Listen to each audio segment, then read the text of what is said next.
개장 전 오프닝 리포트입니다. 오늘도 목표 주가, 투자 의견의 변동이 있는 종목 중심으로 알아보겠습니다. 오늘의 종목 공개합니다.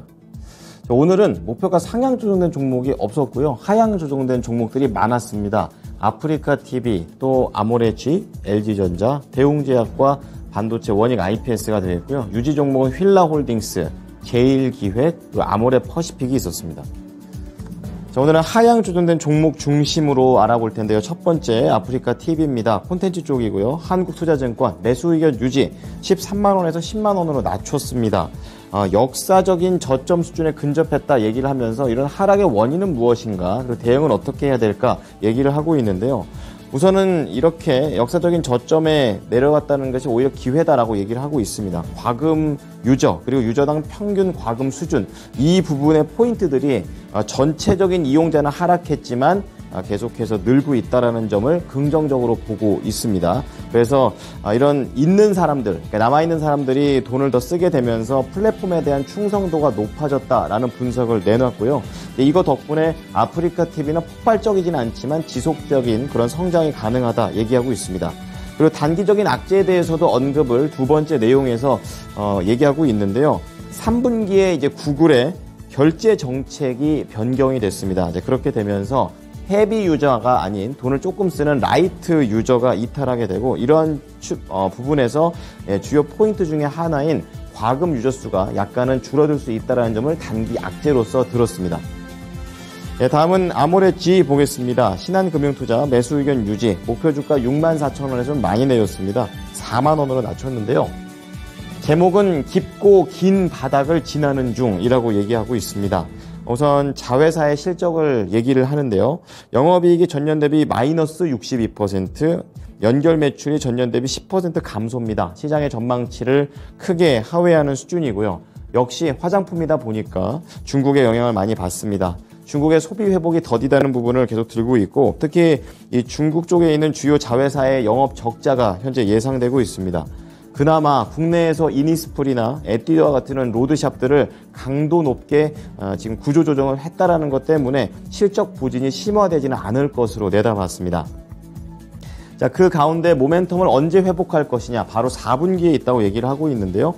4분기 광군제의 수요가 얼만큼 나올 것이냐가 되겠습니다. 앞서 중국 정부가 부양책을 계속 펼치고 있는 상황이기 때문에 이번 광군제 때 소비가 얼만큼 될 수 있느냐가 좀 변곡점의 한 중심이 될 것이다, 이렇게 얘기를 하고 있고요. 이러한 중국적인 모멘텀은 있지만 올해와 내년에 예상 매출과 추정치를 하향하게 되면서 아모레G의 목표 주가 4만원으로 낮췄습니다. 다음은 가전 쪽에서 LG전자 보겠습니다. 한국투자증권 매수 의견 유지, 그리고 목표 주가를 12만원을 낮췄는데요. 14만원, 12만원을 낮췄습니다. 지금 제목을 보게 되면은 3분기 전망에 대한 부분을 얘기하면서 전방 상황이 더 악화됐다, 이렇게 부정적으로 보고 있습니다.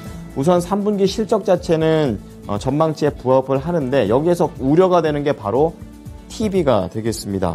지금 TV가 LG전자에서는 비싼 TV, 그러니까 하이엔드급 TV만 주로 팔고 있기 때문에 미국이나 유럽과 같은 이런 선진국의 시장의 상황이 중요한데요. 가파른 금리 인상 때문에 지금 이런 시장에서도 TV 수요가 빠르게 감소하고 있다라는 것을 지금 체크를 했고 부정적인 요인으로 잡았습니다. 그리고 이런 TV와 같은 것을 개인 소비자향 세트라고 하는데, 이게 업황 자체가 부진하게 나올 것이고 단기적인 회복이 안 나올 거다라고 보고 있습니다. 그래서 올해 이런 TV 업황을 반영해서 영업이익이 마이너스 14%, 내년 TV 쪽 마이너스 21%를 낮춰 잡았고요. 또 주요 경쟁사들인 유럽의 일렉트로룩스, 그리고 미국의 월풀, 이쪽에 대한 그룹들도 전망치를 낮췄기 때문에 같이 엮여져 있는 LG전자 역시 동반해서 목표치가 하향 조정됐습니다. 자, 네 번째 종목 대웅제약입니다.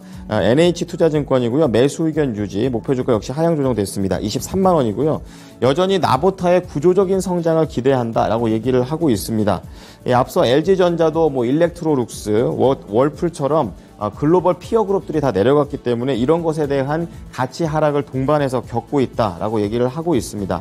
그리고 국내적으로는 한올바이오파마의 시가총액이 떨어지게 되면서 지분 가치에 대한 하락도 동시에 영향을 받았습니다. 그리고 3분기 전망에 대한 부분도 언급을 했는데요. 비용 상승이 계속 부담이 되고 있고 환율 상승으로 인한 이 수입 원재료비가 부담 요인이 되면서 3분기 역시 그렇게 밝지만은 않다라고 얘기를 하고 있는데요. 그 가운데 희망적인 게 바로 나보타입니다. 나보타 같은 경우에는 국내 인플레이션 때문에 전체적인 의약품 사업부 이익률이 떨어지게 되겠지만 워낙에 저렴하게 시장에 진입을 했기 때문에 경기 하락에서도 강한 성장을 기대해 볼 수 있다라고 얘기를 했습니다. 하지만 앞서 이런 글로벌 피어 그룹들의 가치가 하락되면서 단기적인 상승세는 나올 수 있지만 중장기적인 그 관점에서는 목표 주가를 하향 조정했습니다. 자, 마지막으로 원익 IPS 보겠습니다. 키움증권이고요. 매수 의견 유지 4만 원에서 3만 3천 원으로 낮췄는데요. 이제 관련해서 부진한 업황 그리고 매력적인 밸류에이션 역시 싼 것을 얘기를 하고 있습니다. 자, 올해 3분기 실적이 크게 성장할 것으로 예상하고 있습니다. 영업이익이 전년 대비 145%, 매출 71% 오르는데요. 삼성전자하고 SK 하이닉스 쪽으로 들어가는 신규 장비가 이제 공급이 됩니다. 이제 이것 덕분에 마진이 크게 늘어나고 있고 또 환율 상승에 대한 수혜도 받는다고 얘기했습니다. 자, 그리고 두 번째로는 모멘텀은 아직은 없지만 주가 수준은 매력적이다라고 얘기하고 있는데요.